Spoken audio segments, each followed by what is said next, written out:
हाय मुलांनो, कसे आहात? मजेत ना? सलूमयूचं एक नवीन पुस्तक आलंय. त्याचं नाव आहे पृथ्वी जेव्हा बुडायला लागते. त्याचं वाचन आज आपण करूया. ठीक आहे? चला तर मग. पहिल्या पानावर पक्षी काहीतरी बोलतोय. काय म्हणतोय बरं? आज मी तुम्हाला एक अशी गोष्ट सांगणार आहे ज्याच्यावर कदाचित तुमचा विश्वास बसणार नाही. पण ह्या गोष्टीचा साक्षीदार मी स्वतः आहे. माझ्या डोळ्यांनी पाहिलंय आणि कानांनी ऐकलंय. तो जो पक्षी जहाजाच्या कठड्यावर ऐटीत बसला आहे ना, तो मीच आहे, सीगल. तेव्हा मी नुकताच उत्तर ध्रुवाचा प्रवास करून आलो होतो. एकदा दक्षिण ध्रुव पण बघून झाला की मग मजेलन, अम्युन्सन आणि कोलंबसाप्रमाणे माझे पण नाव लोक घेतील. अशा दिवा स्वप्नात मी होतो. माझ्या बरोबर अजून पण काही प्रवासी होते.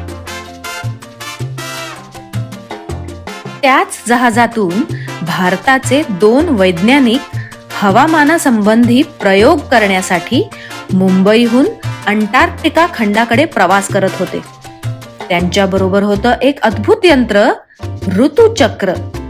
हे यंत्र ऋतू बदलू शकत होतं. हवे तेव्हा पाऊस, हवे तेव्हा ऊन. सगळं अगदी शांत आणि निवांत होतं. जहाज सुंदर अशा दिव्य द्वीप समूहातील बिंदू द्वीप बेटाजवळून जात होतं. ऋतुचक्रही आनंदी वातावरण दर्शवत होतं. पण ती शांतता होती वादळापूर्वीची. धडाम धुडूम! अचानक एक प्रचंड देवमासा गर्जना करत पाण्याच्या वर आला आणि त्याने जहाजाला जबरदस्त धक्का दिला.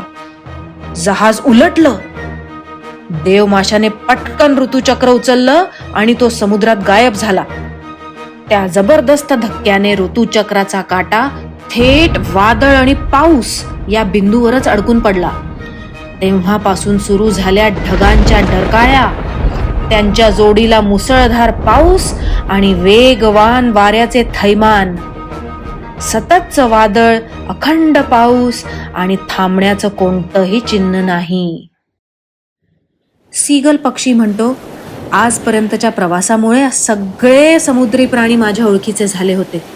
पण हा देवमासा थोडासा विचित्रच वागत होता. इरा, रेवा, राणी! मी वेळ न घालवता माझ्या 3 शूर मैत्रिणींना हाक मारली. जलपऱ्या होत्या त्या.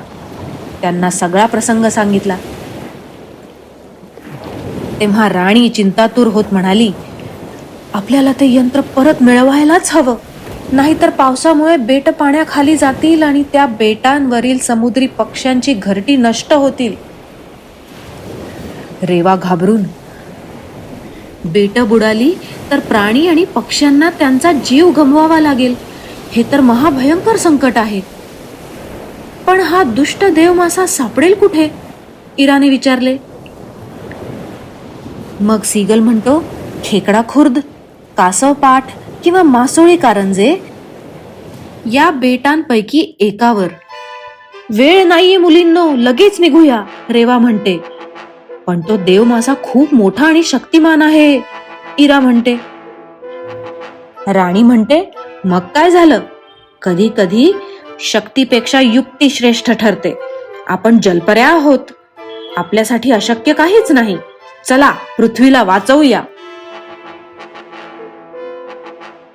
खेकडा खुर्द बेट. खेकडा खुर्द बेटाची गोष्ट पुढच्या व्हिडिओमध्ये पाहू. सलूमयूची मराठी गोष्टींची पुस्तकं, फ्लॅश कार्ड्स आणि फॅन्सी ड्रेस कॉस्ट्युम्स पण Amazonवर उपलब्ध आहेत. त्याची लिंक डिस्क्रिप्शन मध्ये आहे. ती पण नक्की पहा. Thank you for watching. Subscribe. Salu Mayu.